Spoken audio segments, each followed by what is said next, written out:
Habari za wakati huu wa Tanzania.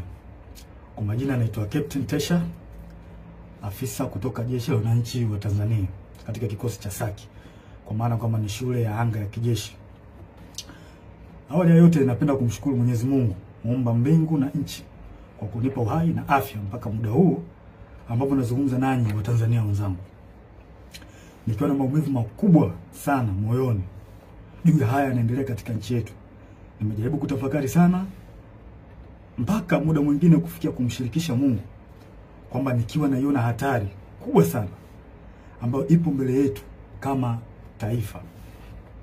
Haikuwa rahisi hata kidogo kwangu mpaka leo hii Watanzania kuniona nikiwa mbele yenu naongea haya mambo. Haikuwa rahisi kwa sababu nazijua taratibu zetu za kijeshi jinsi zilivyokuwa ngumu, hasa kwa mambo kama haya. Haikuwa rahisi hata kidogo kutafakari mpaka kuamua kufanya hiki. Kwa maana hiyo sasa, nikiwa naifahamu hatari hiyo iliyopo mbele yangu juu ya hichi ninachokifanya kwenye utaratibu wetu, desturi zetu, pia katika mambo mengine, sitojali hizo hatari kwa namna yoyote.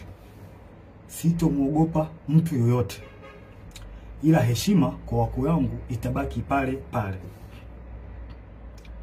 Hivyo basi nimeweza kuandika barua kwenda kwa wakuu wangu wa kazi, kwa maana kwamba CDF na wengine, kuwaeleza kwamba siridhishwi kabisa kwa yanayoendelea nchini, na naiona hatari kubwa sana katika taifa letu. Hivyo basi ni vema kama jeshi kuchukua hatua haraka sana kabla hatujachelewa, kwa kuwa imani pekee iliyobaki kwa Tanzania ni jeshi lao. Japo muda mwingine wanasiasa wanajaribu kuliingiza jeshi letu kwenye mambo ya siasa, kulitumia ili uweze kufanikisha mambo yao, lakini tumebaki kuwa imara na bado tunaendelea kuaminika na Watanzania. Hivyo basi, kwa kuona hilo na kuona hali ambayo ipo kwa sasa, sehemu pekee na imani pekee ya Watanzania ni kwenye jeshi lao. Hivyo nashauri jeshi letu liweze kuchukua nchi haraka sana na kuweza kuweka mambo sawa kuliko kuendelea kulazimisha kwenda mbele, hasa katika hili swala la uchaguzi. Baada ya kufanya hivyo, liweze kuwasikiliza wananchi kwenye taarifa, kwa maana kwamba taarifa mbalimbali kutoka kwa wananchi ziweze kuwasikiliza na maoni yao. Wanasiasa wazalendo waweze kusikilizwa nao, wenye uchungu na taifa hili wapo, wanajulikana. Mfano, kuna huyu mzee wetu mzuri kabisa, huyu Warioba, mzee mzuri sana huyu, na sijui kwa nini wanampuuza. Kuna huyu Humphrey Polepole, kuna mzee Butiku, kuna majaji wazuri, mfano huyu Jaji Robert Makaramba na wengine wengi. Pia viongozi wa dini, makundi ya haki za binadamu, viongozi wa staafu wazalendo, kwa sababu kuna viongozi wa staafu wengine sio wazalendo. Wanaharakati wazalendo wanaoisaidia taifa kwa kuibua mambo mbalimbali, mfano mambo ya ufisadi, matumizi mabaya na madaraka, na kuibua mambo mengine ambayo yanaisaidia jamii kwa namna moja au nyingine kuweza kutatua kero mbalimbali za kijamii. Kama sasa tukipuuzia hili, basi tusije kuepuka lawama pindi mambo yatapokuwa mabaya. Yaani tusije kuepuka lawama kabisa kama tukipuuzia kufanya hivyo.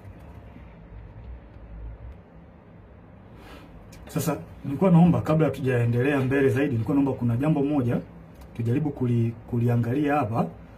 I think inaweza kutupa mwanga mzuri kwa mambo mengine ambayo nitakayoelezea hapo mbele.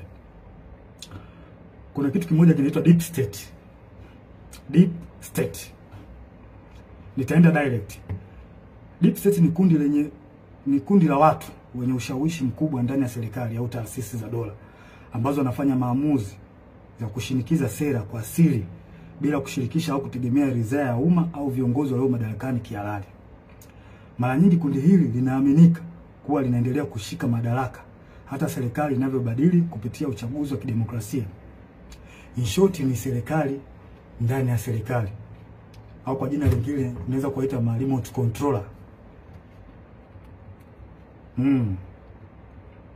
ni serikali ambayo inafanya kazi nyuma ya pazia, na mara nyingi wanatumia ushawishi wa taasisi kama zifuatazo: jeshi, idara ya usalama, polisi, mahakama, wakurugenzi, ma-CEO wa mabenki na taasisi za fedha, viongozi wakubwa wa kibiashara na matajiri wakubwa, media, mfano TV, redio na magazeti,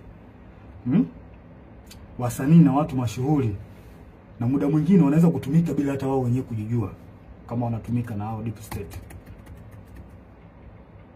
Sifa kuu za deep state hapa nitazielezea, zipo 4. Ya kwanza, hufanya kazi kwa siri au covert operation, na wanafanya kazi hivyo ili wasiweze kugundulika, kwa sababu wakigundulika inaweza kidogo ikawapa shida. Namba 2, hawajibiki moja kwa moja kwa wananchi. Mara nyingi wanaotumia wanasiasa ambao wako upande wao. Kuna wanasiasa ambao wapo upande wa deep state, kwa hao ndio wanatumika moja kwa moja kufanya mambo yao serikalini. Hutumia taarifa za siri, propaganda au vitisho kudhibiti hali. Pindi mambo yao yanapoanza kujulikana na wananchi, mara nyingi wanatumia vitisho kwa kutumia vyombo vya ulinzi na usalama, au wanaweza kutumia media. Na baadhi ya watu nashangaa tu influencer from nowhere, mtu anaanza kumtukana mwenzake bila sababu.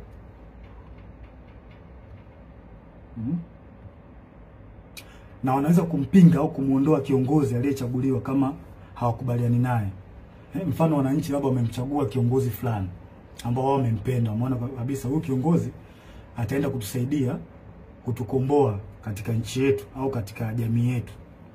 Sasa kama huyo kiongozi ataenda tofauti na matakwa ya hao deep state, watafanya kila hila aidha kumuondoa kwenye madaraka yake au kumdhuru afya yake, ikiwezekana kabisa kumuua. Sasa zifuatazo ni dalili ambazo zinaweza kuonyesha kwamba katika nchi yako kuna deep state. Namba 1, maamuzi makubwa yanafanyika nyuma ya pazia. Sera muhimu zinapangwa na watu wachache wasiochaguliwa na umma, ambazo hazina maslahi kwa umma, na mara nyingi zinakuwa zinawakandamiza wananchi. Namba 2, idara za usalama zinakuwa na nguvu zaidi ya kawaida. Vyombo vya ujasusi, mfano polisi, usalama, vinaonekana kutenda mambo kinyume na sheria au kibali kutoka serikalini au bunge, kwa sababu muda mwingine wanapokea amri kutoka huko kwenye deep state. Namba 3, ukosefu wa uwajibikaji. Unaweza kukuta kuna hali ya rushwa au kuna rushwa ambayo imefanyika katika taasisi fulani, na unashangaa tu from nowhere watu hawachukuliwi hatua, wanaekeana kinga. Na inaonekana kabisa watu wamefanya hizo huduma za rushwa. Hakuna uwajibikaji, unaachwa. Namba 4, kampeni za habari na propaganda. Hutumia media, mfano magazeti, TV, radio na mitandao kwa ajili ya kutengeneza propaganda pindi unapoona taarifa zao au siri zao zinajulikana. Utengeneza namna ya kuweza kuficha huo ukweli.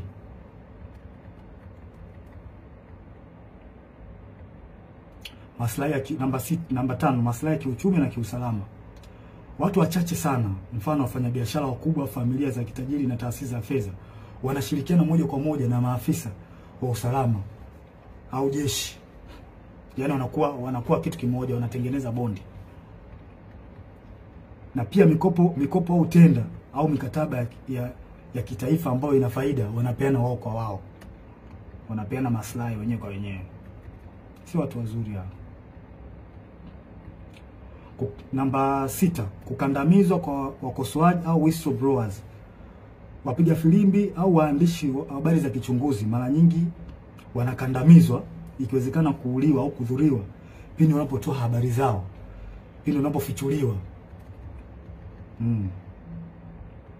Na vyombo vya habari muda mwingine vinavyofanya hivyo, mara nyingi wanachukuliwa hatua. Hivyo vyombo vya habari vinachukuliwa hatua na hao watu kwa sababu wana mkono mrefu.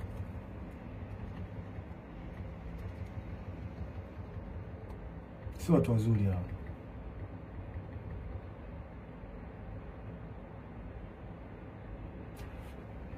Huendeleza maslahi hata kama ni kinyume na matakwa ya umma au sheria.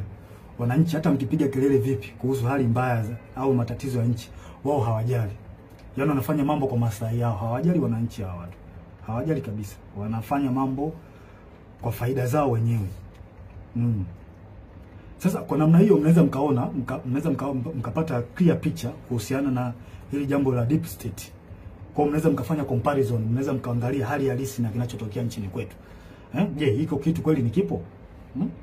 Kwa mimi ninavyoona na kwa ajili na kwa namna ambavyo nchi yetu inavyoendelea, hii jambo lipo. Lipo kabisa bila hata kuficha. Hakuna kuficha hapa. Hili jambo lipo na linaongozwa na CCM mtandao, wanajiita mtandao hapa. Wapo chini ya Kikwete, Rostam Azizi, wakina marehemu Bernard Membe, Mungu lazima roho yake mahali pema peponi. Hawa watu ndio wanasababisha Tanzania isiendelee, wanarudisha nyuma nchi yetu. Na vile vile waliweza walimhujumu sana Dr. marehemu John Pombe Joseph Magufuli. Yeye mwenyewe alisema kuna watu wanamhujumu na Kikwete mmoja wapo. Alisema Magufuli bila ubishi. Hawa watu wa Tanzania wanatakiwa mwajue kwamba hawa watu hawana nia njema ya taifa hili. Hawana nia njema kabisa. Hawa ndio wanasababisha maendeleo yasipatikane kwenye taifa letu na usalama usipatikane kwenye taifa letu. Pindi nchi inapotaka kujikwamua iende sehemu moja kwenda sehemu nyingine, hawa wanatengeneza vipingamizi. Wanazuia.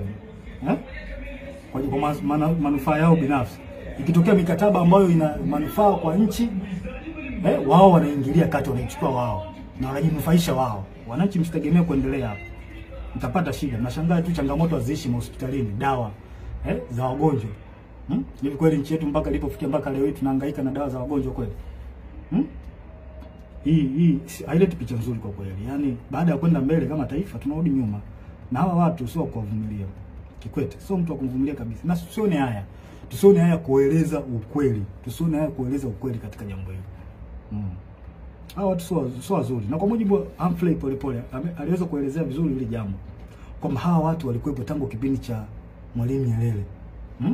Na waliweza kutaka kujaribu kurubuni uchaguzi wa mwaka 1995. Walitaka waingie wao kwenye huo uchaguzi. Unaweza mkaona sasa namna hawa watu waliokuwa na watu hatari.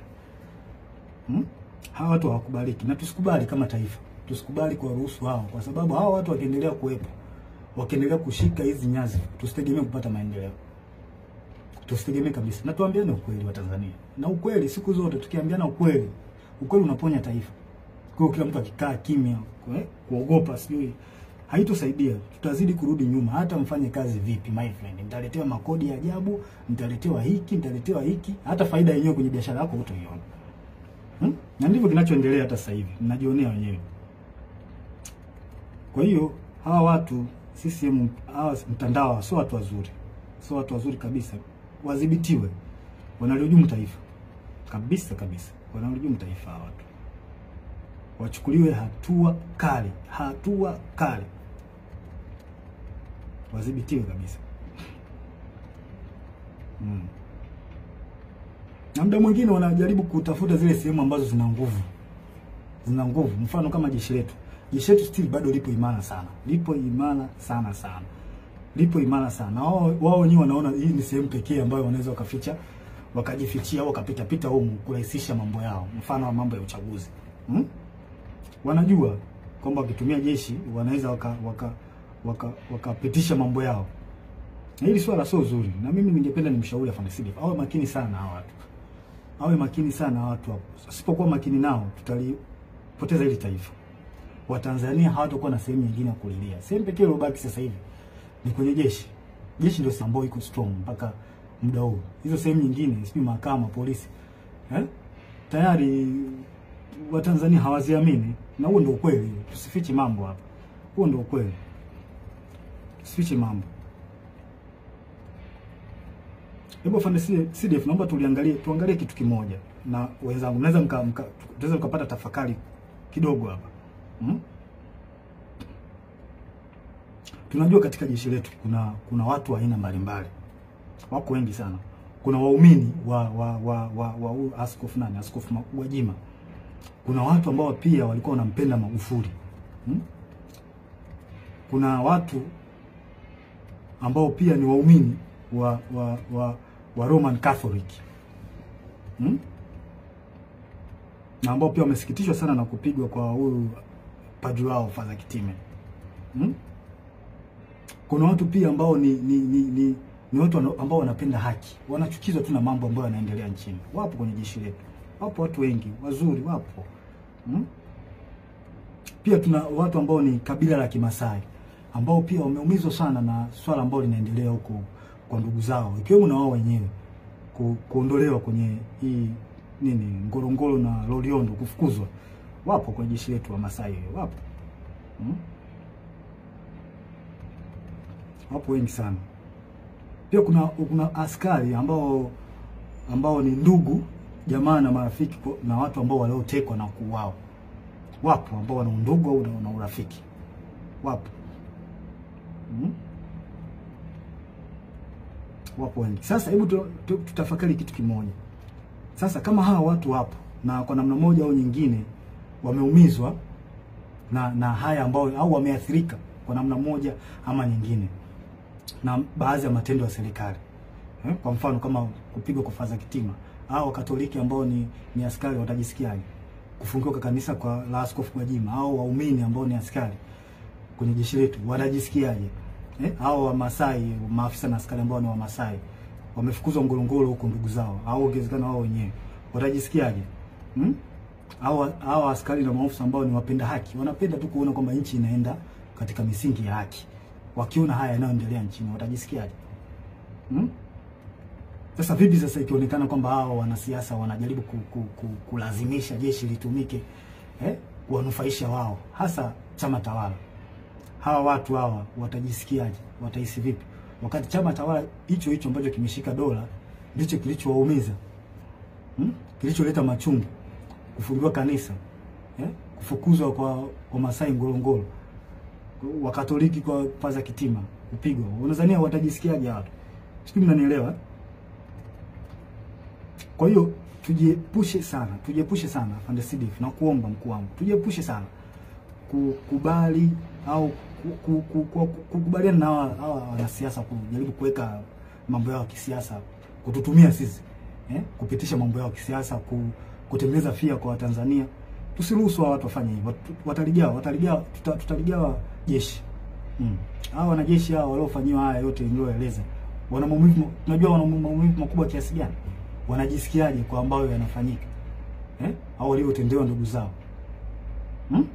maaskofu zao, wanajisikiaje? Unajua wanawaza nini kwenye akili zao? Je, vipi sasa wakihisi kwamba hao wanasiasa wanataka kulitumia jeshi lao, watajisikiaje? Si wataona kwamba jeshi nao limewatenga, liko upande wa watu ambao sio watu wazuri? Hii ni hatari sana kwa taifa. Tusikubaliane hata mara moja. Na mimi binafsi sikubaliani nayo. Sikubali jeshi kuhusishwa na mambo ya siasa, kwa sababu ni hatari. Ni hatari kwa taifa. Tuambiane ukweli. Yaani ukweli utatusaidia sana. Na haya mambo hata alishasema baba wa taifa Mzee Warioba, alishakataza sana. Tusirihusishe jeshi kwenye mambo ya siasa. Tutaharibu nchi. Tutaleta mgawanyo mkubwa sana. Leta mambo. Kuna maaskari na maofisa ambao wanapendezwa sana na the way huyu mwenyekiti wa Chadema Tundu Lissu anavyofanya hizo siasa zake, wanapendezwa nao. Huwezi kumlazimisha mtu, hivyo kitu kipo moyoni mwake. Sasa vipi sasa wakiona kwamba jeshi linahusishwa na wanasiasa wanalitumia kwenye mambo ya watu watawala ambao wamemzuru au wanaendelea kumshikilia vibaya huyo Tundu Lissu, watajisikiaje? Tunatengeneza bomu ambalo linaweza kuja kutulipukia baadaye tukashindwa kulidhibiti. Tujiepushe sana na haya mambo. Sio mambo mazuri kabisa, yanahatarisha taifa letu kwa kweli. Tusiweze kuyavumilia kabisa, tuwe wawazi kuyaongea. Sasa huu ni ushauri wangu. Kwanza tusidanganye kwamba wananchi hawajui kinachoendelea. Hilo swali inabidi tulitoe kabisa akilini mwetu, kwamba wananchi hawajui wananchi wanajua vizuri kinachoendelea. Tusijidanganye kwa hili. Kwanza nashauri kitu cha kwanza, jeshi lichukue nchi na kufanya mambo yafuatayo. Tuzuie uchaguzi. Afande Sidif, na kushauri zuia uchaguzi. Huu uchaguzi una mtego mkubwa sana. Umekiuka sheria, katiba ya nchi. Na sisi pekee upande wetu ndio tunaweza kuzuia. neki hawawezi, kwa sababu nao wanatufaika katika hili. Kwa mkuu wangu na kushauri usiingie kwenye mtego wa kuruhusu huu uchaguzi kufanyika. Na kama tukiruhusu, tutakuwa tumekosea sana Watanzania.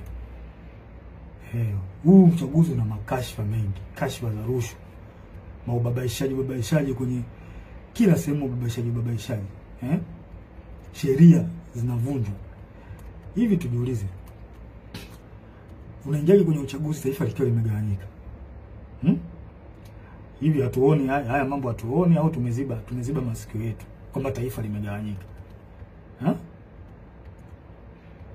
Mkuu, tusiruhusu taifa limegawanyika. Hili swala halina kificho, linaelezeka na linaonekana. Viongozi wa dini wameshauri, mzee wa Rioba, mzee Butiku, wameshauri sana juu ya haya mambo. Lakini watawala wameendelea kuwa na viburi, hawataki kuwasikiliza. Japo hawa wanashauri vitu vya msingi, hawataki kuwasikiliza. Maana yake nini? Kipi kinafichwa mpaka kulazimisha uchaguzi? Kipi kipo Ikulu ambacho kinalazimisha uchaguzi kufanyika? Mnaficha makosa yenu, hamtaki makosa yenu watu wengine wakichukua nchi makosa yenu yasijulikane. Kwa hili hamtoki. Hivi tunaingiaje kwenye uchaguzi tukiwa na kashfa kubwa nzito, wizi wa kula? Na kwa nini kauli nzito kama Mheshimiwa Polepole, ambapo NIDA amesema kwamba NIDA na NEC na sisi zimeunganishwa pamoja mfumo? Hii kauli haiwezi kupuuziwa. Hatuwezi kuacha ipite hivi hivi hata kidogo. Uchaguzi usimamishwe ili swala lichunguzwe. Na pia inanipa mashaka na nashangaa tangu hii kauli itolewe, sijui kama kuna hatua zozote zilizochukuliwa mpaka sasa hivi. Sijui. Na hii inanipa mashaka. Na juzi kati hapa nilikuwa kijijini, kwa kwenye kijiji fulani. Kamwona kijana anapita amevaa nguo ya CCM, ameshika simu na karatasi ya majina. Nikamwita, nikamwambia hebu nione hiyo karatasi yako hiyo na majina. Kuangalia nikaona namba za NIDA, sijui majina, sehemu, mwaka wa kuzaliwa. Nikamchunguza, nikaangalia na kwenye smartphone yake nikaona mfumo kwamba anaweka jina pale. Anachagua sio amezaliwa mwaka gani, anaweka. Kile kitu kilinipa mashaka sana. Kimenipa mashaka. Na imani hata baadhi ya Watanzania mtakuwa mmeliona hivi vitu, mtakuwa mmekiona. Sasa mimi nimejishuhudia kwa macho yangu. Sasa hii sio, haileti picha nzuri na ni hatari katika taifa. Hatuwezi kupuuzia. Hatuwezi kuacha mambo yaende hivi hivi. Haiwezekani. Tunaendaje kwenye uchaguzi ukiwa kwenye kiongozi wa chama cha upinzani amewekwa ndani? Tena kwa ila. Sasa kama tumekubali demokrasi, kwa nini tusikubali kuishi nayo? Na uzuri wake ni ipo kwenye katiba. Demokrasi imeruhusiwa, mfumo vyama vingi imeruhusiwa kwenye katiba. Kwa nini tunakataa au hatutaki au tunatengeneza mazingira kutokubaliana nayo, kwenda nayo? Mtoeni huyo mtu.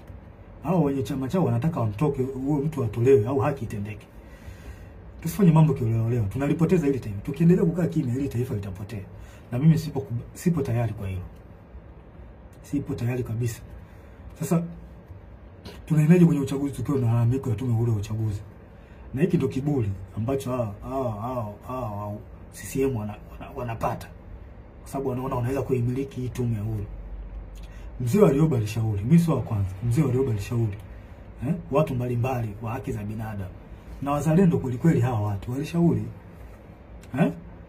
walishauri kwamba hii tume huru ya uchaguzi jaribu kurekebisha baadhi ya mambo. Wao hawataki, wanalazimisha tu mambo kwenda hivi hivi. Kwa nini wanalazimisha? Wanaficha nini? Kwa nini wanalazimisha? Kama chama tawala kinajiamini kimefanya maendeleo, iwapi hao tume huru ya uchaguzi? Wananchi si wanaona kwamba chama hiki kimefanya maendeleo. Watakipa tu kula. Watakipa kula kuliko kuhangaisha haki za watu hapa. Tunamkosea Mungu. Tunamkosea Mungu, na hii ni hatari katika taifa. Haiwezi kuvumilika hata kidogo. Haya, tunaingiaje kwenye uchaguzi kwa kuna tuhuma za rushwa ndani ya chama, iko chama tawala CCM na nje? Kwa nini tunakuwa na upuuzwaji wa kufuatilia mambo ya rushwa ambazo zinaweza kuhujumu uchaguzi na kupata kiongozi ambaye hastahili? Kwa nini? Hawa watu nini? Wanaita watu wa kupambana na rushwa, PPCB. Mnafanya kazi gani? Kwa nini namchunguzi? Kuna viongozi kuna tuhuma za viongozi watu walitoka Chadema kwenda sijui chama gani, chama cha nini, cha umma. Kuna tuhuma hapo kwamba hawa watu, kuna tuhuma za rushwa, walienda huko ili kwenda kuhalalisha uchaguzi. Vipi, mmezichunguza hizo tuhuma? Au mnaacha mambo yaende? Mkiacha mambo yaende, mnaharibu taifa. Nawaambia, mnaharibu taifa. Hili taifa mnaliharibu mkiacha mambo, msipotimiza majukumu yenu. Mnaliharibu taifa, na hili halikubaliki. Na sijui mnalipeleka wapi hili taifa. Hili swala lichunguzwe. Hizi tuhuma haziwezi kaachwa zipite hivi hivi tu. Alafu mnalazimisha uchaguzi ufanyike. Hakuna uchaguzi hapa mpaka hizi tuhuma zichunguzwe, ujulikane ukweli. And from nowhere Chauma, watu ambao walikuwa wana nini? Wanalisha nini? Wanalisha ubwabwa. Eti ghafla ndio kimekuwa chama kikuu cha upinzani. Hiyo ikubaliki na ingia kilini. Hakuna uchaguzi wa namna hiyo. Mungu hajabariki hilo. Na Mungu kama angekuwa amebariki hivi vitu vingeenda tu vizuri. Sasa mnaenda kumpata kiongozi ambaye hata Mungu mwenyewe hajakubaliana naye. Hii ni hatari kwa taifa kubariki hata kidogo.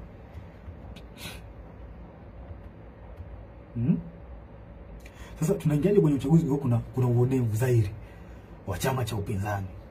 Kwa makusudi wanazuia kufanya hata mikutano yao. Wanafunguliwa kesi za hila na za ovyo za kuwazoofisha. Wafuasi wao wanakamatwa, wanatekwa, wengine wanauawa. Kama vile sio Tanzania. Hili halikubaliki. Halikubaliki hata kidogo. Kama tumekubali mfumo wa demokrasia, kwa nini tunashindwa kuishi nao? Mfumo wa demokrasia tumeukubali na tumeweka kwenye katiba. Kwa nini tunakubali kuishi? Kwa nini hatutaki kuishi nao? Kama hatutaki demokrasia hii, demokrasia mfumo wa vyama vingi, basi tuiondoe. Kuliko kufanya tu mambo kiolela, mnaua watu, mnawapiga, mnawazoofisha, sio vizuri. Leti picha nzuri. Hawa ni Watanzania wenzetu. Hili swala mimi sikubaliani nayo. Hiki kitu kipo ndani ya katiba. Mfumo wa vyama vingi upo ndani ya katiba. Sasa kwa nini mnawazoofisha hawa vyama hivi vya upinzani? Kwa nini mnawazoofisha? Wengine mnawafungulia makesi. Kweli hili halikubaliki. Alafu ngoja niwape mbinu chama tawala. Ngoja niwape mbinu ambayo iko very clear. If you really want to destroy or defeat the opposition party, the only thing is to derive development that will directly impact the life of citizen. Hii ndo the only way ya kuweza kudestroy chama cha upinzani. Pelekeni maendeleo kwa Watanzania. Pelekeni maji, pelekeni maendeleo yale ambao ni tangible, ambayo direct itawafikia Watanzania, wananchi wenyewe. Hapo ndo njia sahihi ya kuweza kuua vyama vya upinzani. Na sio kama hivi mnavyofanya, mnawaua, mnawapiga. Haileti picha nzuri. Sio jambo zuri. Hao wote ni Watanzania. Sio jambo zuri kabisa, likubaliki. Mnamkosea Mungu bure. Haya, mtaingiaje kwenye uchaguzi? Hata chama chenyewe iko chama tawala. Uteuzi wao wa kiongozi wao hauna uhalali. Watu wamelalamika, wameenda mpaka mahakamani. Wengine mpaka leo wanalalamika kwenye vyombo vya habari na mitandao ya kijamii kwamba kiongozi wao hajateuliwa kwa mujibu wa katiba yao. Tunaendaje kwenye uchaguzi kwa staili kama hiyo? Nafasi za ubunge zimekuwa za rushwa. Ndugu jamaa na marafiki ndio wanapewa hizo nafasi. Sasa mtaenda kutengeneza serikali ya aina gani? Wale watu waliochaguliwa na Watanzania wenyewe na wananchi waliopitishwa kwenye kura za maoni, ambao wananchi wanawaamini kwamba ni watu wazuri na watendaji kazi wazuri. Mmewakata. Mmeka watu wetu. Sasa nashangaa mtenda kutengeneza serikali ya aina gani huko mnapotaka kwenda. Hii ni hatari kwa taifa na haikubaliki. Haikubaliki hata kidogo.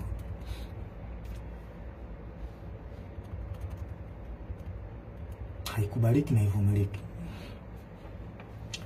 Sasa mkuu wangu afande CDF, kwa unyenyekevu mkubwa na heshima kubwa sana ambayo naiweka kwa mkuu wangu. Kwa sasa wewe ndio mtu pekee ulioshika imani kwa wananchi. Na upo kwenye mtego mkubwa sana. Tengeneza faraja imani kwa wananchi. Hili swala sio la Chadema Hili swala ni la taifa, umoja na mshikamano na upendo wa taifa letu. Ili tuweze kuendeleza hayo, na kushauri mkuu wangu, zuia uchaguzi. Uchaguzi hauna kibali hata kutoka kwa Mungu. Mkuu wangu Fandesidi, zuia uchaguzi. Kibali kutoka kwa wananchi tayari unacho. Na imani wananchi watakuwa na imani wananchi wanataka, kwa hali tu inavyoonekana kwenye mitandao. Ndio mitandao nao ni njia rahisi ya kuweza kupata taarifa, kupata habari. Wananchi wanaandika uchaguzi uzuiwe. Kwa Fandesidi, na kushauri mkuu wangu kwa upendo kabisa na unyenyekevu wa hali ya juu sana, stay positive, zuia uchaguzi. Kibali kutoka kwa Tanzania umepata, zuia uchaguzi, wavushe hapa tulipo. Na kuahidi ukifanya hivyo utarudisha imani kubwa kwa wananchi na jeshi, ambao ukweli usiofichika kwamba kuna namna ambayo jeshi letu liliteteleka, kwamba kuna namna ilionekana na ilisiwa kwamba kuna namna inatumika na baadhi ya wanasiasa. Kwa hiyo ukifanya hivi utaweza kurudisha imani ya wanajeshi na wananchi kwenye jeshi lao. Kwa maana jeshi letu lipo kwa ajili ya kulinda katiba na kuwalinda wananchi, na sio kiongozi aliyekuwa madarakani. Mkuu wangu Fandesidi, nasisitiza tena, huu uchaguzi ni wa kihuni, tusikubali kabisa. Tusikubali wauni wachukue hili taifa. Na ndio maana kuna hali ya kulazimisha. Wauni hawa kuna jambo wanataka kulifanya. Tusikubali. Tukifanya hivyo hakika tutakuwa tumeligawa taifa. Na haya mambo sio ya ufisadi ambao tunayaona sasa hivi. Ufisadi, sio uaji, yani utaongezeka maradufu na wananchi hawatakuwa na la kuongea. Utaongezeka maradufu tukikubali uchaguzi ufanyike. Fandesidi, umeshika matumaini ya Watanzania, zuia uchaguzi.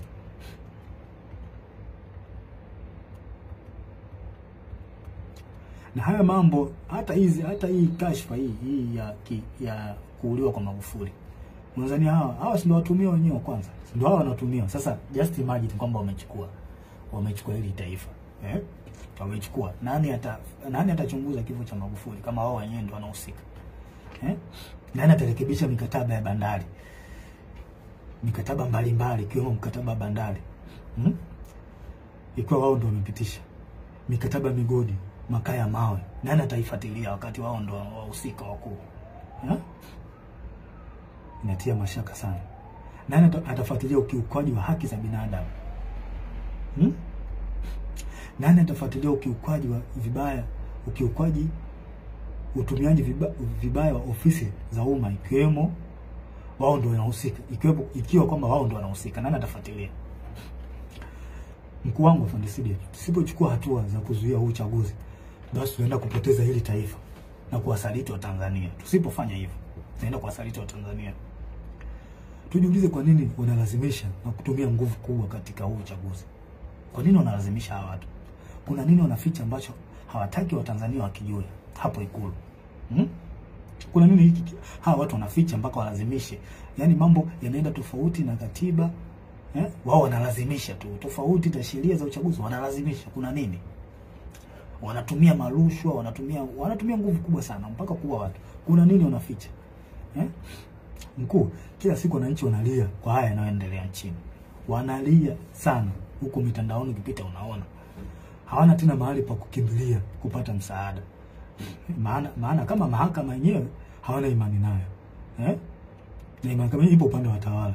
Jeshi la polisi ndio kabisa lipo hivyo, hawaliamini.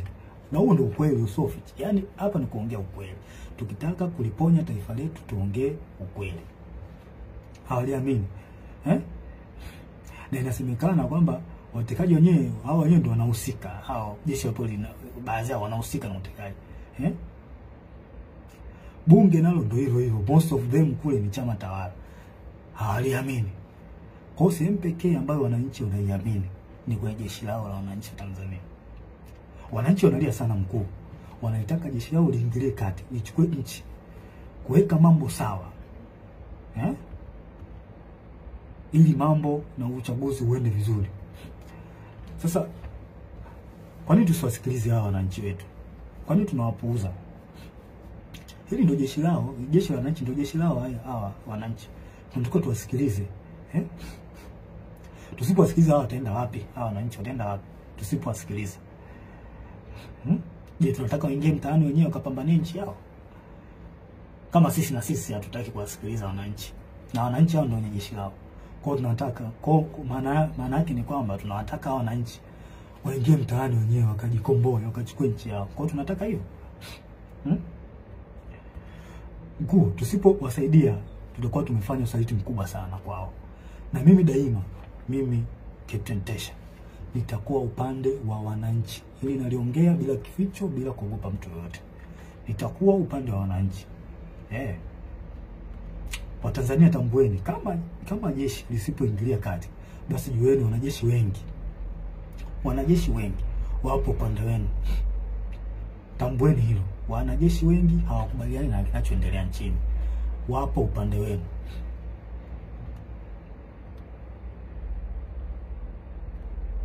Hakuna kuzuia.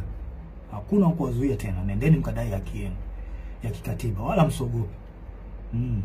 Na hakuna kutia huruma tena. Nendeni mkachukue nchi yenu kwa mujibu wa katiba. Maandamano yapo kwa mujibu wa katiba.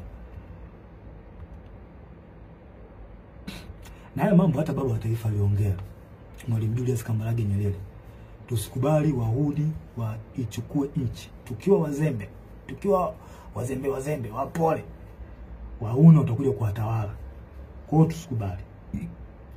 Wananchi mko upande sahihi. Hawa watawala wamewapuuza maoni yenu. Na kama wamepuuza, maana yake ni nini? Chukueni haki yenu, tendeni haki yenu. Hakuna kuogopa, hakuna kutia huruma tena. Sasa na ole wake polisi au mtu yoyote hawazuia wa Tanzania kudai haki yao ya kikatiba. I promise you hutobaki salama. Wewe utakaowazuia wananchi kudai haki yao ya kikatiba, hutobaki salama. Nasema hili wazi bila kificho. Siogopi mtu yoyote.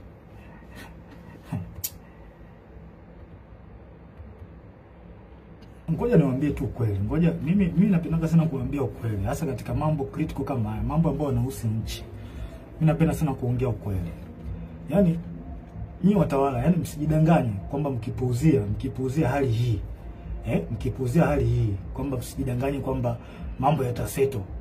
Kama miaka yote ya uchaguzi mambo yanavyokuwa, kwamba watu wa Tanzania wataongea alafu baadaye watasahau, wataliacha. I promise you this time is different. Kwa hali ninavyoiona, this time is different.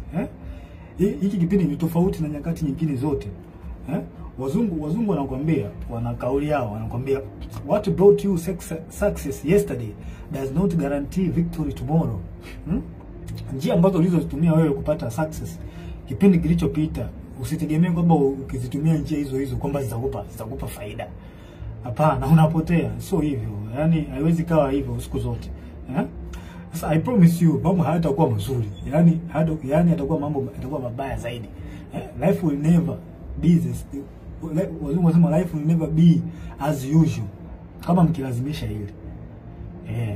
Jinsi mnaona hata wenyewe mnaona kwamba hali ni tofauti. Kama mkilazimisha hili, life will never be as usual in Tanzania. Sure I'm telling you. Yes. Afande Sidef, mimi nakuombea kwa Mungu wa mbinguni katika jina la Yesu Kristo akupe hekima na ufunuo kuyaona haya na kulinusuru taifa. Kwa sababu mimi naamini kwa sasa wewe ndio mtu pekee unaoaminika na Watanzania. Ambao unaweza kuwavusha Watanzania. Wavushe hapa, wape kile kitu wanachokitaka, kwamba wanataka katiba mpya. Yasikilizwe maoni ili tuweze kuvuka Watanzania kwa pamoja. Tanzania kwetu wote. Ya Tanzania wote. Kwa nini tunawanyanyasa hawa Tanzania jamani? Haileti picha nzuri. Kwa kweli, haileti picha nzuri. Tunakula kodi zao. Lazima tuwasemee. Swala la pili ya Afande Sidef. Uchunguzi wa kifo cha aliyekuwa rais na amiri jeshi mkuu wetu, askari namba 1, John Pombe Joseph Magufuli.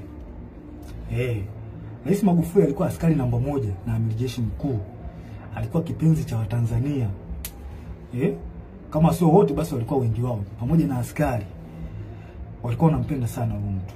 na mimi ni mmoja wapo, nampenda sana, nilimpenda sana na still bado nampenda sana huyo mzee. Kipenzi cha Tanzania. Sasa na inawezekana pia hata waliokuwa wanamchukua by that time, kwa sasa hivi inawezekana kuna hali ambayo imeanza kuja kwao, kwamba wanawezekana kwamba wanaona kwamba mtu alikuwa sahihi, kwamba walifanya makosa kumchukia. Na hisi hivyo, na kuna baadhi tayari washa admit. Magufuli aliongoza nchi kwa uzalendo hali ya juu. Hamna mtu asiyejua hilo kwamba huyu mtu aliongoza nchi kwa uzalendo mkubwa sana. Kifo chake kimewahuzunisha watu wengi sana ndani ya nchi na nje ya nchi. Hilo halina ubishi. Na kuna wengine nikiwa mimi Captain Tesha nikiwa ni mmoja wao, sijawahi kabisa kupona maumivu ya kifo chake. Yani mpaka leo sijawahi kupona maumivu ya huyu rais wangu John Pombe Joseph Magufuli.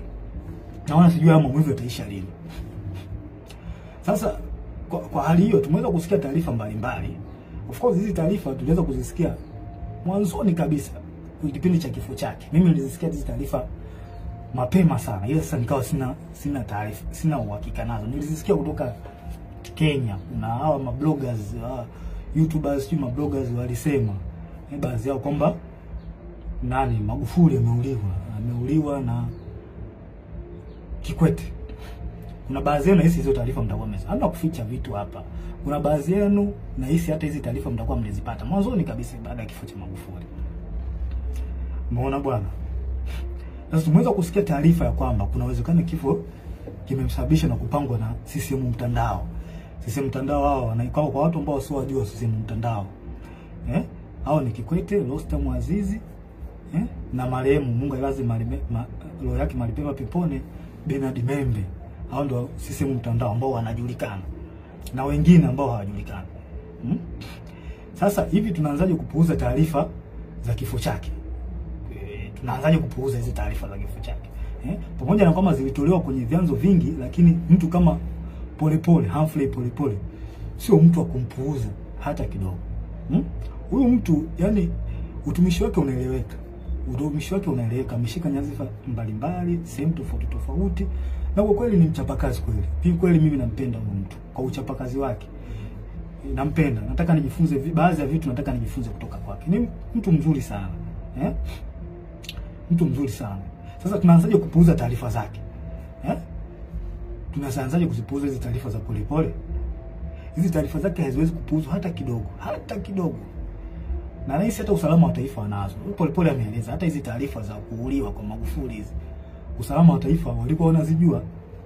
Na hata CCM wenyewe baadhi yao walikuwa wanajua. Na hili sala inanisikitisha sana mimi binafsi. Linanisikitisha sana. Na rais hata wazalendo wengine inawasikitisha kwamba tangu taarifa hizi zimetolewa hakuna hatua yoyote iliyofanyika. Na huyu mheshimiwa Polepole ameeleza vizuri sana kwa ushahidi situation nzima the way ilivyokuwa ameeleza vizuri tu kwamba amiri jeshi mkuu kuna uwezekano ameuawa na wanamtandao. Sasa najiuliza hivi utaratibu wa kupuuza taarifa muhimu kama hizi kwenye taifa letu umeanzia lini? Umeanzia lini kupuuza taarifa ya kifo cha mheshimiwa wetu Magufuli? Umeanzia lini kupuuza taarifa zinatolewa na mtu kama Polepole? Kwa nini mnapuuza? Kwa nini mjafanya uchunguzi mpaka sasa hivi? Hili swala linasikitisha sana na linatia mashaka, na sijui tunaelekea wapi kama taifa. Hivi ni kweli tupo serious kama taifa? Hivi kweli tuna mapenzi mema na taifa letu au tunaigiza uzalendo? Kuna watu wengine wanaigiza uzalendo, yani wao wanaigiza, hawana ule uzalendo kutoka moyoni. Wapo kwa ajili ya maslahi. Hii tabia kuchukulia poa mambo muhimu katika taifa letu limeanza lini? Hili alikubaliki. Watanzania wanataka kifo cha mpendwa wao kichunguzwe. Tena ikipendeza jeshi lenyewe lichunguzwe kifo chake haraka sana bila kuogopa mtu yoyote, na haki itendeke. Hatuwezi kukubali tu mambo yaende hivi hivi tu, yani kwamba mambo ya kwamba okay taarifa shatolewa kwa tunaacha mambo yaende hivi hivi. Hilo alikubaliki. Na isema hii dhahiri kwa moyo, hilo alikubaliki. Kifo cha Magufuli kichunguzwe. Hatuwezi kukaliacha ile swali linapita hivi hivi. Hilo swala haliwezekana, haliwezekane. Lazima tuchunguze. Tena nashauri kwa dhati tena nashauri kwa dhati kabisa moyo wangu na ukweli mtupu, nashauri mtandao wote wakamatwe, waweke ndani haraka bila kumwogopa mtu yoyote, kwa sababu hakuna aliyejua hiyo sheria. Hakuna mtu, mtandao wote waliotajwa na Humphrey Polepole, kwa sababu hata usalama wa taifa hizi taarifa wanazo. Sawa, nani watu wa CCM wa taarifa wanazo juu ya kifo cha Magufuli, kwamba taarifa zilitoka awali kabisa hata kabla Magufuli mwenyewe kuondoka.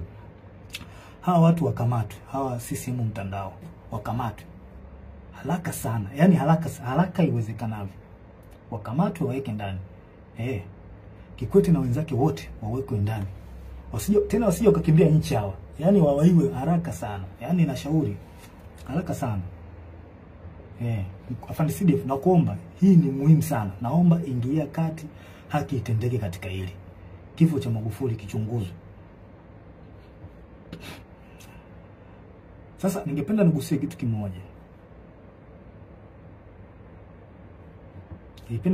kimoja. Mwaka 2005 kuna kiongozi mmoja wa kijeshi ilisemekana alilishwa sumu. Kwa kipindi hiki ya mambo ya uchaguzi, kuna kiongozi mmoja wa kijeshi ilisemekana alilishwa sumu, na hii imekuja baada ya yeye, ilisemekana kwamba alikataa, kuna baadhi ya maagizo alikataa, kwamba alilazimishwa au aliambiwa jeshi litumike kwa namna moja au nyingine kuwapa ushindi chama tawala. Ilikuwa mwaka gani? 2015. Na imani baadhi yetu tulikuwa tunakumbuka hii issue iliyotikisa taifa by that time.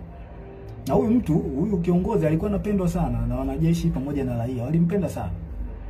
Sasa mimi nataka muunganishe dot, wa Tanzania wenyewe muunganishe dot. Kuanzia kifo cha Magufuli kwamba aliyekewa sumu.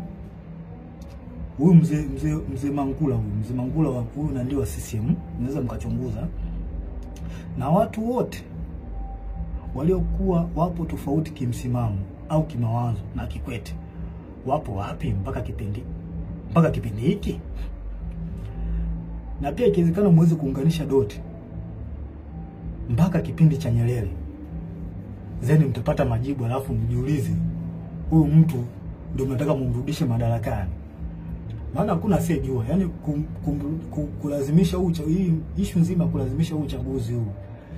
Kikwete anahusika kwa 100%, hawezi kuepuka hiki. Na hatuwezi kukaa kimya, lazima tuongee ukweli. Najua ukweli ndio unaponya taifa. Anahusika, kwa hiyo yeye anataka ajifichie kwamba okay, tukishaingia madarakani hapa kuna baadhi ya uchafu wake utafunikwa. Hii haikubaliki na haiwezekani. Haiwezekani. Samia yupo kwa ajili, Rais Samia yupo kwa ajili ya kunanili, yupo tu, ila watu ambao wapo nyuma yake ni hao kina Kikwete. Huyu mtu adhibitiwe, akamatwe yeye na mtandao wake haraka sana. Ujibu hizi tuhuma za kifo cha Magufuli. Yani akamatwe haraka sana. Tuwezi kuacha tu mambo hivi. Tukiacha mambo endeende hivi tutaharibu taifa. Na mimi siwezi kukubali nikiwa hai kwamba nione taifa langu linaharibikiwa. Sipo tayari kwa hiyo. Ushauri wangu wa tatu, Afande CDF, tusikubali hata kidogo wanasiasa kuhusisha jeshi letu na mambo ya siasa. Hili swala mimi sio mtu wa kwanza kulizungumzia, na madhara yake makubwa sana. Wananchi watakosa imani na jeshi lao. Yaani jeshi lishaanza kukaa tu kwamba linaegemea upande wa chama fulani. Vipi sasa wao upande wa chama kingine ambao ni wanajeshi au ambao ni raia watakuwa wanalionaje jeshi lao? Hili jambo sio zuri. Tuliangalia kwa makini. Kuna mambo mengine, kwa mfano kama kuna picha zinazosambaa mitandaoni zikionyesha jeshi lina magari ya kijeshi sio yametumika, helikopta vikitumika, sio watu wengine sio wale kuruta wanaenda kwenye kampeni. Hili jambo ni kama ni kweli, jambo halileti picha nzuri. Haileti picha nzuri kabisa kama ni kweli. Tunaharibu nchi. Sasa vipi sasa, kwa mfano chama kingine kinaomba sasa magari au kinaomba helikopta kwamba okay, kwa sababu mmewasaidia watu fulani na sisi tunaomba mtusaidie. Vipi wakiomba tutawapa?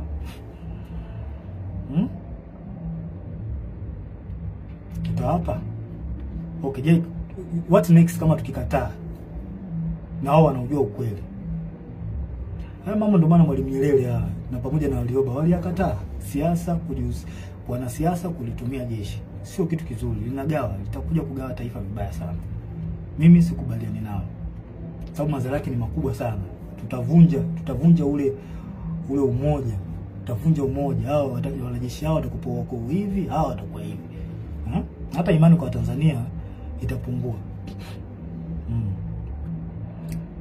Na pia adui anaweza kutumia njia hizo za nyewe kugombana au nyewe kutofautiana. Adui anaweza kutumia njia hizo kutuhujumu.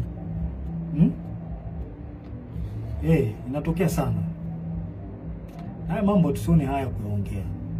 Tuyaongee kwa ukweli na kwa moyo mmoja, kwa sababu tukikaa kimya haya mambo yataendelea tu. Hawa watu watahisi kwamba hawa Tanzania hawajui au hawaelewi nini kinachoendelea. Kumbe wanaharibu nchi alafu na nyinyi mnaamua kukaa kimya.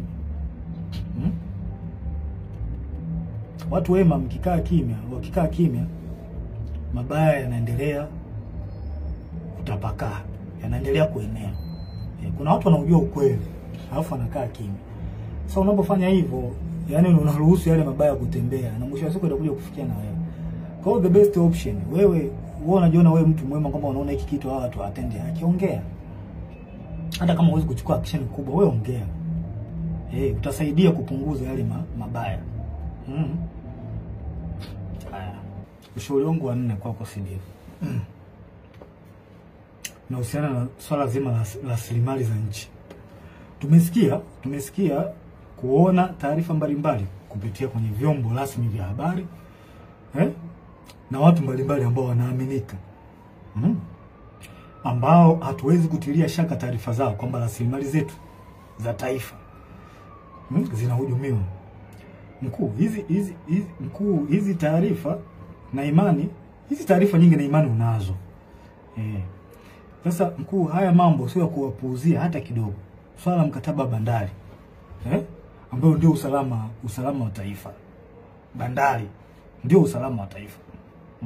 Swala migodi, migodi mbalimbali ya makaa, mawe, dhahabu, swala Ngorongoro. Naomba na nashauri mkuu wangu liangalie na lifanyie kazi. Watu wa Ngorongoro wapewe haki yao. Tukumbuke haki haipotei. Haki ya watu haipotei. Tutachelewesha tu lakini haipotei. Maumivu leo nayo watu wa Ngorongoro hayaleti afya kwa taifa hata kidogo. Zaidi ya kuleta laana. Kama tuwatendei haki ya watu, tunaleta laana kwenye taifa. Mtaka muelewe hivyo. Msipowatendea haki watu, taifa litapata laana. Pamoja na wewe kiongozi ambaye unasimamia. Umeshindwa kutenda haki. Hawa watu wa Ngorongoro wana maumivu makubwa sana. Sana. Pia nashauri jeshi lako lipitie mikataba ya tangu Magufuli alipofariki. Nasemekana kuna mikataba mingi imepitishwa hapa ambayo haina manufaa kwa taifa. Mingi. Sasa mimi I'm just think kwamba hii hali kwamba tukiacha iendelee hivi tukuruhusu uchaguzi upite hivi ambao ni wa magumashi. Hivi mikataba nani ataipitia? Nani ataipitia hii mikataba jamani? Ndiko tu uchungu na taifa letu. Hawa watu hawa ambao wako madarakani wanaonekana hawana uchungu kabisa. Na hilo swala halina ubishi. Tuongee ukweli. Hili swala halina ubishi kabisa. Nani ataichunguza sasa hiyo mikataba? Kwa hiyo afande CDF na shauri mikataba yote tangu Magufuli alipofariki mpaka sasa ichunguzwe. Kwa sababu haya mambo tunayoyasikia kwa watu ambao tunawaamini, na mitandao ni sio ya kupuuzia, kwa sababu mitandao ni chanzo pia cha kupata taarifa. Kwa hiyo issue iliyobaki ni kufanyia kazi. Kwa hizo taarifa za mitandao sio za kupuuzia hata kidogo.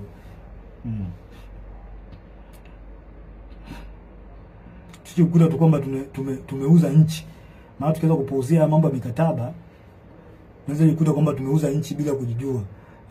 Na kuanza kuhangaika sijui na kodi za bodaboda, sijui kodi za mawinga. Kama mawinga nao mtu amemaliza zake chuo, ameamua ajishikize tu kuwa winga eti naye anatakiwa alipe kodi. Huu ndo mwanzo wa kuonyesha kwamba rasilimali zetu zimeuzwa. Mnashindwa kusimamia rasilimali vizuri, mnaanza kuhangaika na watoto. Boda mlimbisha kodi ya nini? Winga. Mtu yuko Kariakoo kule anajitafuta, mnataka mumlipishe kodi. Sijui kodi za kufanya biashara mtandaoni, sijui ukiposti nini, sijui mambo ya kodi. Kweli ndio tumefikia huko. Haikubaliki. Afande CDF, naomba uione hii hatari. Hii halikubaliki. Kodi za mtandaoni. Yaani mtu anafanya biashara yake, anaposti vitu vyake, nataka muende kumdai kodi. Does not make sense. Hii haina maana kabisa. Hii sio ishara nzuri kwa taifa. Yaani badala ya kuendelea mbele, kurahisisha maisha ya wananchi, sisi tunarudi nyuma na kuzidisha ugumu wa wananchi.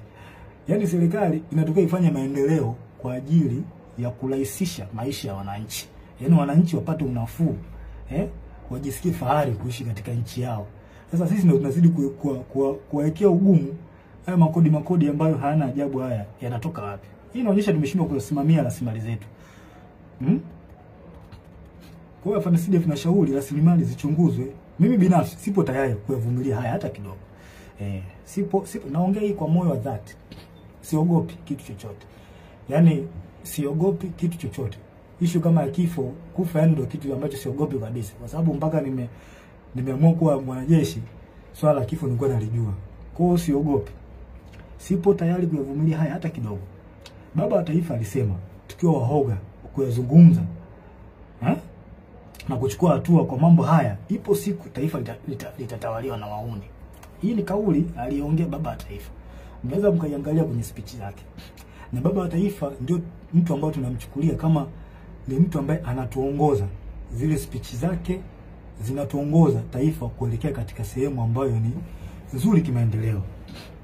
Sasa kama baba wa taifa ameliongea hili, mimi sio mtu wa kwanza. Mimi naishi katika nanili zake, speech zake. Na hiyo dalili, hiyo kauli aliyoongea baba wa taifa kwamba tukiwa hawa wauni wakiachwa, tukiacha mambo bila kuyaongea, mambo mabaya bila kuongea, ipo siku taifa litatumiwa na wahuni. Hiyo dalili ni tayari kama imeshaanza kuonekana. Watanzania watakuwa mashahidi. Kwa hiyo yanayoendelea, hii dalili imejidhihirisha. Na ni kweli tunatawaliwa na wahuni. Hilo swala hakuna haya kuliongea. Tunatawaliwa na wahuni, hawana uzalendo na taifa letu. Mimi sikubali kutawaliwa na wahuni. Sasa mkuu wangu Afande CDF, na kushauri tuchukue nchi na kuyazuia haya haraka sana. Tuchukue na kuyazuia haya. Kwa maana kama tukiruhusu, basi tutajua tutakuwa tumewakosea Watanzania na nchi itakuwa mikononi mwa wahuni. Haya tunayoona sasa hivi na hisi yataongezeka mara nyingi sana. Na yote anaongozwa na Kikwete. Huyu mtu mimi sijui kama ana hofu ya Mungu. Sielewi. Sasa naomba tutafakari mambo fulani. Niwarudishe nyuma kidogo. Kuna jambo moja wa Tanzania huwa tuna tabia ya kusahau. Hasa situation iliyokuwa miaka ya nyuma, hasa kuanzia mwaka 2005 mpaka 2015. Kipindi cha utawala wa Kikwete. Ngoja tukumbushane nchi jinsi ilivyochezewa na Kikwete kwa kashfa za matumizi mabaya ya madaraka, ambaye sasa huyu Kikwete yuko karibu na Samia. Kwa hiyo mtatafakari wenyewe. Haya. Moja, kuna kashfa ya malipo ya nje EPA. Kuanzia mwaka 2005 kwa makadirio tu hapo, ambao mtakuwa na taarifa sahihi, I think mnaweza mkaweka mambo sawa.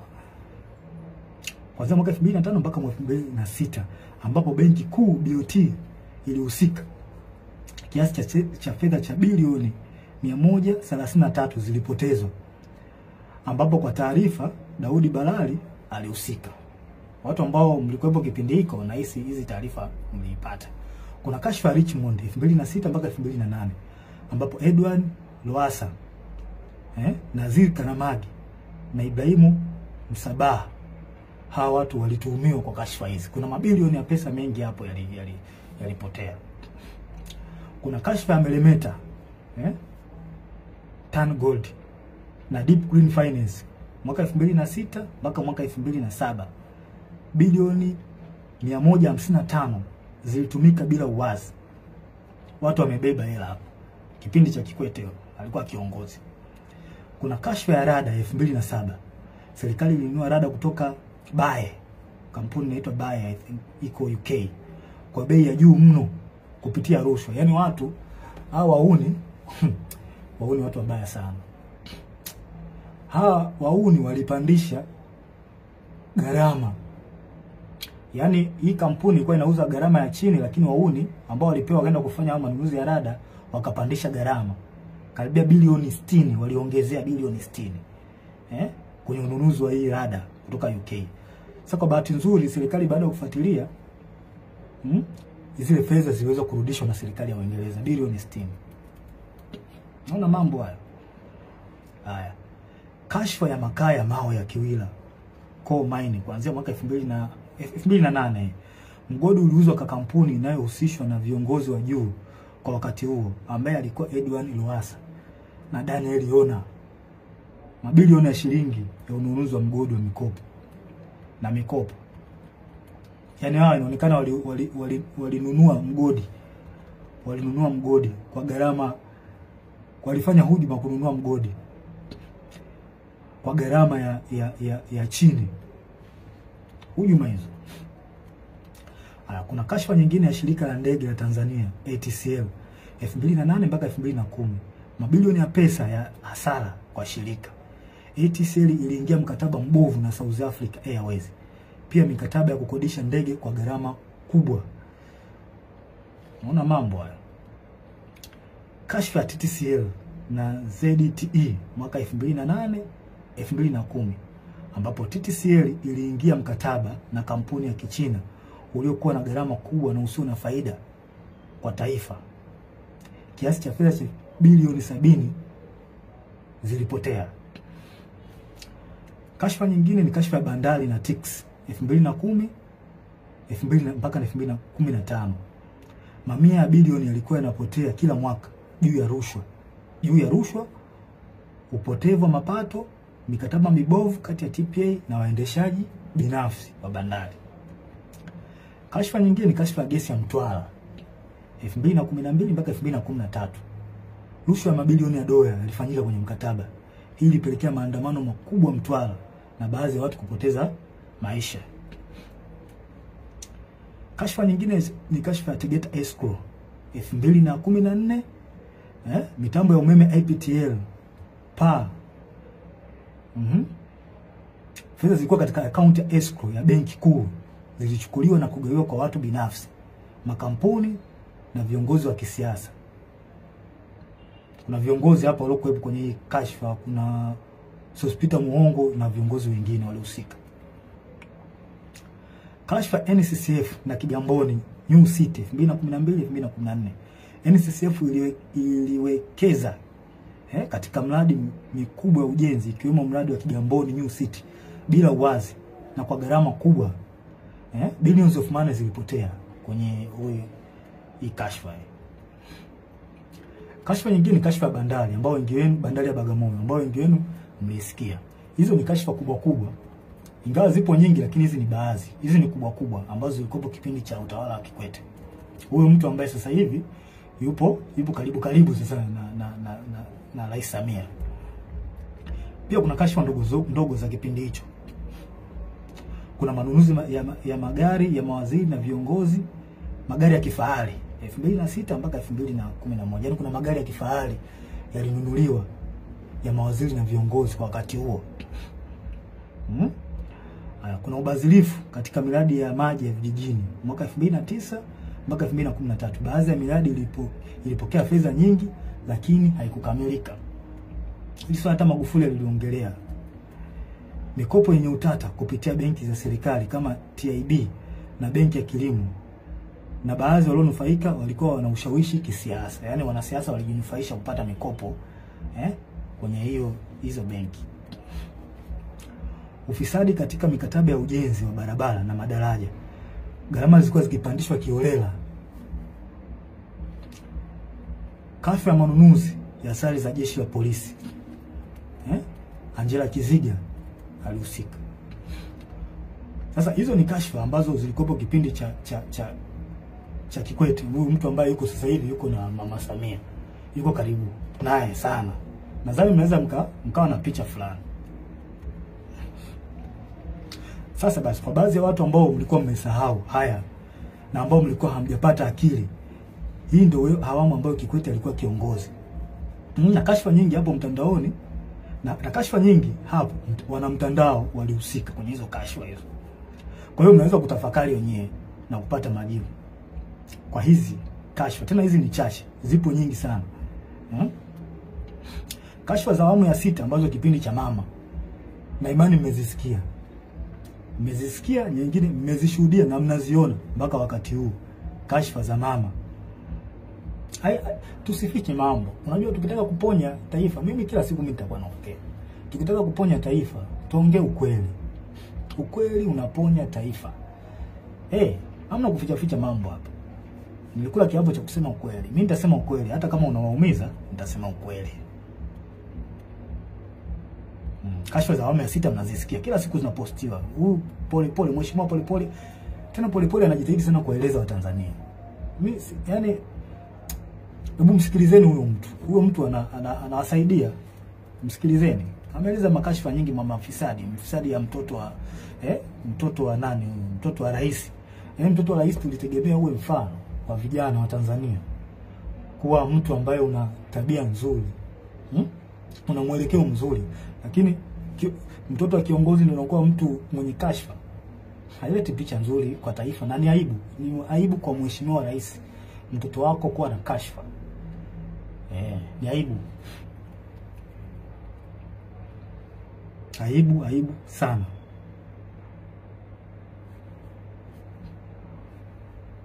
Hizo kashfa za awamu ya 6 mnazijua na zimeelezwa na Polepole na wanaharakati wazalendo. Kuna wanaharakati wazalendo sana wa taifa hili. Wanajaribu kuibua mambo kwa lengo la kuwafahamisha, kuwafungua macho wananchi, muelewe kwamba mjue nchi yenu inaendea wapi. Wamejitahidi sana hawa wazalendo. Wanatoa taarifa mbalimbali na taarifa hizo nyingi zina ukweli. Nyingi zina ukweli. Unaona hata kwenye masuala ya uongozi mambo tu yanaenda ovyo ovyo. Yaani kipindi hiki mambo yanaenda ovyo ovyo. Mambo hayaeleweki, ni kama nchi haina kiongozi. Lazima tuongee ukweli, hamna kuficha hapa. Rushwa kila sehemu, yani rushwa zimetapakaa. Hivi mradi mdogo kama ule wa mwendo kasi ule. Mwendo kasi kweli ndio kufikia stage hii. Watu wanapita kwa kuingia madirishani. Watu wanajaa mpaka unakaa juu. Ni kweli? Kweli tunalipeleka wapi hili taifa? Kitu kidogo kama mradi ule wa mwendo kasi tunashindwa kuumanage. Je, standard gauge hii tutaiweza hii? Na wasiwasi na tunapoelekea sio pazuri. Kweli. Na mimi nitaendelea kuongea ukweli. Nitaendelea kuongea ukweli daima. Kwa hiyo nataka mwajue, umjue huyo Kikwete ni mtu aina gani. Ambao mnamtetea baadhi yenu. Nataka mumjue kipindi chake alifanya mambo gani.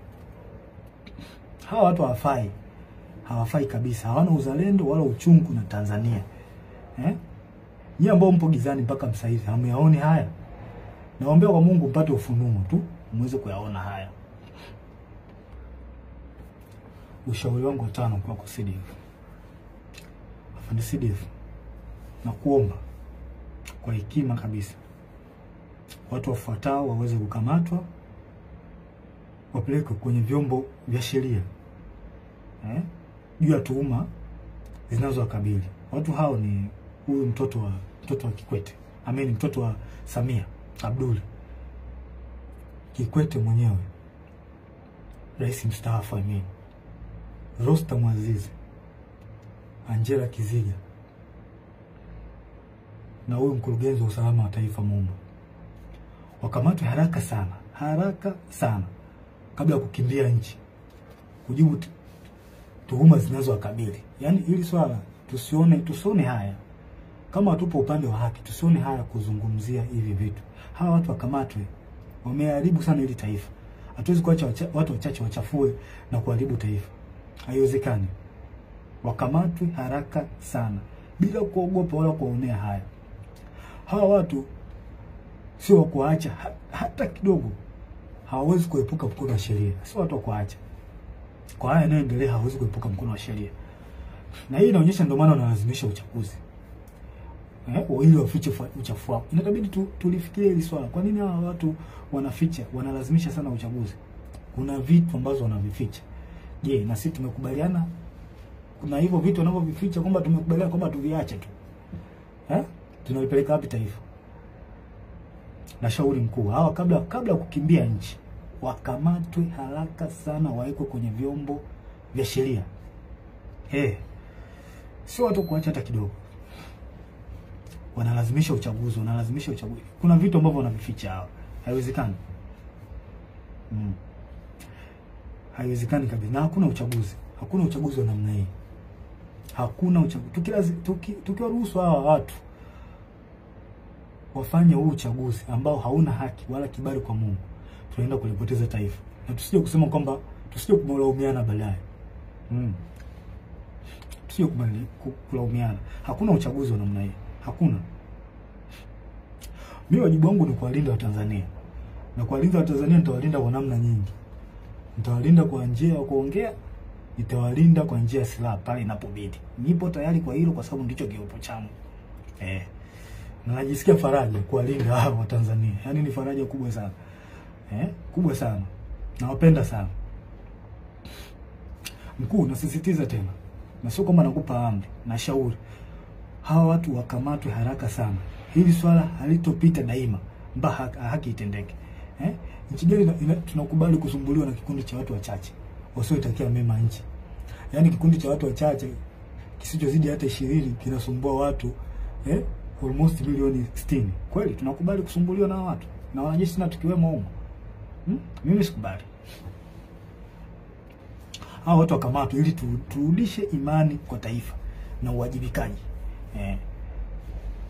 Maana walishazoea kwamba wana Tanzania wanaongea alafu watasahau. Hili swala halitosahaulika milele na milele. Mpaka kieleweke. Na hata kama imetokea mmeniua mimi, na imani wapo watu wengine wataendelea kuongea. Kwa sababu mnaweza mkatafakari kama mnahangaika na watu ambao wanaongea ukweli, afu mnawaua tangu mlipoanza hivyo vitu vya kuwaua watu mpaka leo hii. Vipi mmefanikiwa? Lazima tuongee ukweli, hamna kufichana hapa. Mlifanikiwa? Kwa mimi nitaongea, mkiniua watakuja watu wengine kuongea. Mpaka kieleweke. Haki lazima itendeke hapa. Nyerere alishasema tukikaa kizembe wauni watakuja kututawala. Mimi sikubali kutawaliwa na muone. Sasa kwa FANCDF naomba niliweke ili swala niliweke, niwe mkweli katika swala hili. Na wanajeshi wenzangu wazalendo kweli. Naomba niliweke ili swala liwe open kwenu. Tusipokuwa makini, jeshi letu litakuja kutekwa na wanasiasa. Hii inakuwa mwazi kabisa, sincere. Kama ilivyotekwa mahakama, jeshi la polisi, usalama, na iona hatari jeshi letu nalo kuja kutekwa na wanasiasa. Na tusidanganywe kwamba kwetu halitotokea. Hiyo inawezekana na dalili zishaonekana. Lakini this time itakuwa tofauti na miaka yote. Hawa watu wamefanya maovu mengi sana. Hawa kina Kikwete, Rostam, Samia, wametumiwa kwa mambo mengi sana, maovu na mazito kweli kwa taifa hili. Hivi mnahisi watakaa kizembe? Watakaa kizembe tu? Lazima walazimishe kwa uchaguzi. Lazima walazimishe. Kwani tunadhani kwamba hatujui au wanadhani kwamba hawajui hatari ambayo iko mbele yao kwa yote waliyofanya? Jeshi pekee ndio sehemu iliyobaki kwa hao kujihakikishia usalama wa kudumu. I promise, kama hawa watu wakiingia madarakani, na jeshi letu ndio litakuwa mwisho wake, kwa sababu watahakikisha wanalikamata jeshi kama walivyofanya kwenye vyombo vingine vya ulinzi na usalama. Hili halina ubishi na aliongea kwa ukweli. Watalikamata jeshi letu na watafanikiwa. Na hii watafanya ili wapate full protection. Na hapo wananchi na wanajeshi ni uzalendo wa kweli na mapenzi mema katika taifa hili mtakuwa hamna pa kwenda kwa kulilia. Lazima tutataka full protection. Kwa sababu kwa uchafu waliofanya lazima watajitahidi by enemies wapate full protection. Na sehemu ile baki ni jeshini. Kwa hiyo lazima watalikamata jeshi. Lazima tukiruhusu uchaguzi ufanyike. Uchaguzi huu ufanyike. Lazima watalikamata jeshi. Kama ilivyokuwa polisi na mahakama. Lazima watafanya hivyo. Je, tupo tayari kwamba tunakubali wafanye hivyo? Au tuone hii hatari ambayo iko mbele yetu?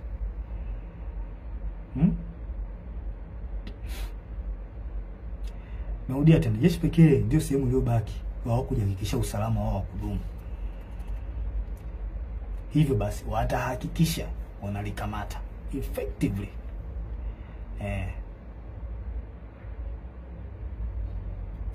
Hawa watu wa FANDC lazima wadhibitiwe haraka sana. Na sio jambo la kupuuzia hili. Ushauri wangu sio jambo la kupuuzia hili FANDC. Hawa watu wadhibitiwe haraka sana. Sio watu wazuri hawa. Sio watu wazuri kabisa. Yaani sio watu wazuri. Sasa wanasiasa wastaafu, wanasheria wastaafu, viongozi wa jeshi wastaafu, viongozi wa dini, hivi hamuoni hii hatari ambayo iko mbele yetu? Ingawa baadhi yenu mmejitokeza kuongea, lakini wengi wenu bado mpo kimya.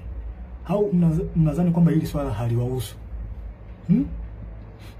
Now I promise you, hii hatari mkikaa kimya, kwa sababu nyinyi mnajiona mko salama, nyinyi viongozi wastaafu na wengine mnaona mnakaa tu kimya, mnajiona mko salama. I promise you, hii hali ikitokea, madhara yake na nyinyi mtakuja kuona baadaye. Lazima itawafikia. Lazima mtawafikia, itawafikia tu. Sasa hivi mnaona kwamba mnakaa kimya, mnaacha tu mambo yanafanyika ovyo ovyo, nyinyi mnakaa kimya. Au mnanufaika na nyinyi? Na washauri viongozi wangu wastaafu, viongozi wa dini, msikae kimya. Taifa linaenda kupotea. Toa kweli katika hili. Msikae kimya, taifa linaenda kupotea. Msikubali uchaguzi ufanyike. Hakuna mchaguzi wa aina hii. Wanalazimisha kwa sababu wanajua mambo yao waliyofanya, uchafu waliofanya. Na ndio maana wanalazimisha sana. Tuongee ukweli. Hakuna kuficha hapa. Kuna swali lingine ambalo mheshimiwa Polepole alizungumzia. Na mimi napenda tu nilisisitizie. Nashauri katika taasisi zote za serikali, vyombo vya ulinzi na usalama, mahakama, bunge, wizara zote, hasa wizara ya fedha, taasisi za usalama wa taifa na sehemu nyinginezo, tunzeni taarifa zote za ushahidi zinazohusu ukiukwaji wa sheria na taratibu za serikali. Kama msipofanya hivyo, time will come, and it very soon, time will come, tutatakiwa mtujibu, tutataka mtujibu wapi zilizopo hizo taarifa. Na hatutakuwa na uvumilivu na mtu yoyote. Sure, I'm telling you. Hatutakuwa na uvumilivu na mtu yoyote. Tunzeni hizo taarifa. Tunzeni taarifa zote za mambo ya rushwa, za mambo za ukiukwaji wa madaraka, uvunjifu wa taratibu, uvunjifu wa sheria. Tunzeni hizo taarifa. Time will come, tutahitaji hizo taarifa.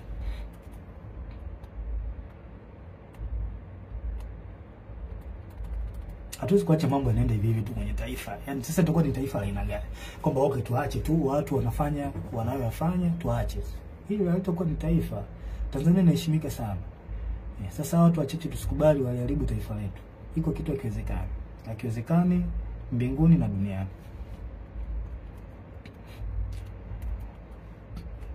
Pia nashauri wanasiasa na baadhi wakuu wa vyombo vya ulinzi na usalama, hebu tuache kutengeneza psychological fear kwa Tanzania.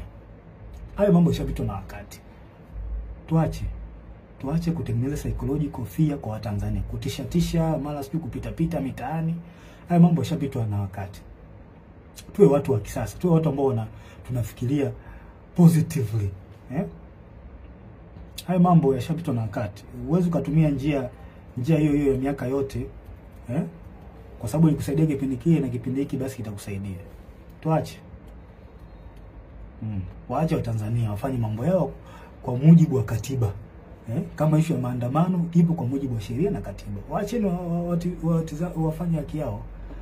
Kwa nini mnatengenezea mazingira ya kuatisha? Hii jambo sio jambo zuri. Na tunavunja katiba mnapofanya hivyo. Maana mkifanya hivyo mnaongozea hasira hawa watu.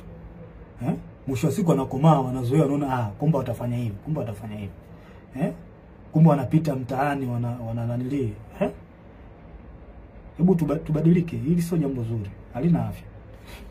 Njia pekee ya kutuliza mambo hapa, yani njia pekee, the only way to settle down all the problem ni kufanya mwafaka wa kitaifa. Hiyo ndio njia pekee ambayo itasaidia haya yote kuliko kuatisha. Na watishaji wananchi, watu wenu walipa kodi hawa. Wake zenu hawa, wake zenu. Wa marafiki zenu, ndugu zenu, wachumba zenu. Ndio hawa wako ulaiani. Kwa hiyo mnawatisha. Kwa nini mnawatisha? Sio jambo zuri. The only way ni kufanya mwafaka wa kitaifa. Kudumisha upendo na amani katika taifa, na sio kuwatisha raia. Mimi sikubaliani nayo, iko kitu na sikipendi. Tunataka tujue pia huu mwaka ni tofauti. Hili swala halihusu chama fulani, eti sio chama cha upinzani. Hapana, hili swala ni la taifa. Tusome alama za nyakati tuone. Hili swala linahusu taifa. Sio swala la Chadema hili swala. Kwa mwaka huu mnabidi muangalie hata nyenye tofauti wa huu mwaka. Watu waalizishwa nao endelea nchini. Mwafaka wa kitaifa unahitajika. Na ningependa niwashauri wa Tanzania, wananchi, sincerely, mpo katika right track. Mnachokifanya au mnachotaka kukifanya, sijui maandamano, mpo sahihi. Mpo sahihi kwa sababu hata baba wa taifa ameliongelea hilo. Mpo katika right track. Mna baraka zote kutoka kwa baba wa taifa, mna baraka zote kutoka kwa Mungu na hata kwangu. Na pia mnataka mtambue kwamba asilimia kubwa ya wanajeshi wapo upande wenu. Wengi hawezi kutoka hadharani kama nilivyotoka mimi, kwa sababu sio ujasiri wa kila mtu ambaye anaweza kufanya hivi. Ila mtambue wanajeshi wengi na askari, hata kwenye polisi huko na sehemu nyingine, wapo upande wenu. Hapo upande wenu kabisa. Na kwa sababu mnachokisimamia ni haki na kinaonekana, basi jua hata baba wa haki ni Mungu wetu, Mungu wa mbinguni, yupo upande wenu. Hakuna kuogopa wala kutia huruma. Hili naliongea kwa msisitizo. Hakuna kuogopa wala kutia huruma. Na ole wake, yani hapa naliongea sasa kwa kumaanisha ole wake polisi au mtu yoyote atakayewazuia wa Tanzania kutimiza haki yao kikatiba. Siku inakuja, I promise you, siku inakuja tutakuuliza kwa nini ulikubali kupokea amri ya kuwazuia hao watu au kuwaua au kuwazuru. Kwa nini ulikubali kufanya hivyo? Najua muamini, lakini siku iko njiani. Hatuwezi kuacha taifa lipotezwe na watu wachache. Iko kitu akikubali, hakikubaliki hata kidogo. Hayo mambo 6 yalikuwa ushauri wangu kwa wakuu wangu. Kwa hiyo kama mkiona inafaa kutekeleza, basi itakuwa jambo la heri, itakuwa jambo zuri, kwa sababu lengo ni kulisaidia taifa letu, kuliokoa katika hiki kipindi. Na tusidharau kwamba hakuna hatari. Hatari ipo na ni kubwa sana. Sasa jambo lingine la mwisho, ningependa tu niwashauri wasanii na ma-influencers, wasanii mbalimbali na ma-influencers, vioo vya jamii hao wanajiita. Wasanii, jitahidini mkae upande wa wananchi. Huo ni ushauri ambao nawapa, japo sio wa ulazima sana, ila ningependa niwashauri mkae upande wa wananchi. Jifunzeni kwa wasanii wengine wa nchi nyingine. Matatizo kama haya yakitokea, angalieni woga wanakaa upande gani. Huo ni ushauri wangu wa bure na ni mzuri kabisa. Kama ikiona inafaa, mnaweza mkautekeleza. Ila kama mkiona haifai, pia mnaweza mkauacha. Nimemaliza. Ila kabla ya tarehe 29, Mungu akitupa uhai, nitarudi tena. Kabla ya tarehe 29, na kama kutakuwa hakuna mabadiliko yoyote, nitarudi tena. Lengo ni kuliokoa hili taifa. tulisaidie. Hatuwezi kukaa kimya. Nitarudi tena kabla ya tarehe